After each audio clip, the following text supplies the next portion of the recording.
This is Jefferson Close-Up. I'm Carol Celine. My guest today is Dr. Srini Prasad. Welcome.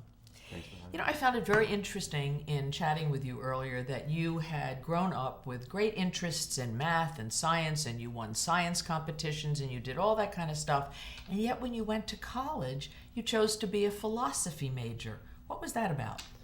Yeah, one of the things I really appreciated about growing up was that I had a lot of influences, mostly engineering based.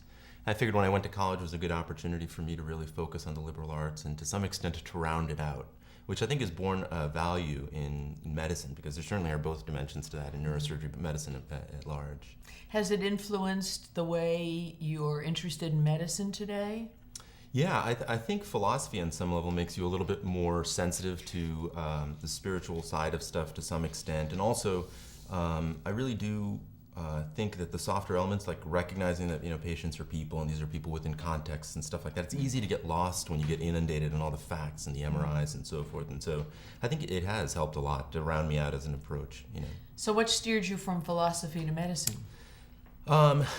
I've always been an applied person. I think that working with my hands, working outside, stuff like that has been important. And so on some level, philosophy in the abstraction wasn't really that rewarding for me. But I felt like applying philosophy in a sense required that you encounter patients in a different way. And so it was a good way for me to bridge my interest in math, science, philosophy, and other stuff.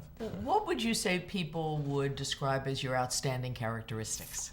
I would say probably patience, would say compassion. I think that again, that philosophy that really patients are real people. I think sometimes you can get lost in modern medicine with that, and so acknowledging that and acknowledging that we're trying to make people feel better and help people more than just kind of treat disease or pathology. I think that's an important part of it, and so I think compassion's probably it.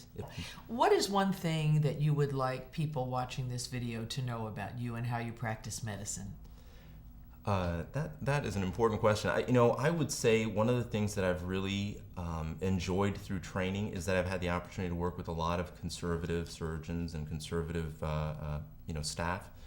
And what that means in neurosurgery is just the idea of conservatism really means that surgery is a last resort. And really what we try to do is be shepherds for patients and walk them through all the non-operative options first. So I would say that 90% of what I do is really trying to help patients exhaust all their non-operative options. And most of the time that's all people need. And if people feel better, I want them to, that would be perfect. If they ever need anything, certainly we could address it. And so it comes down to a lot of that judgment, but knowing that the emphasis is always non-operative. Well, that must make people very happy when they come into your office that you tell them, well, I'm not going to operate first. It's been a pleasure to talk to you. Thank you very much. Thanks for having me.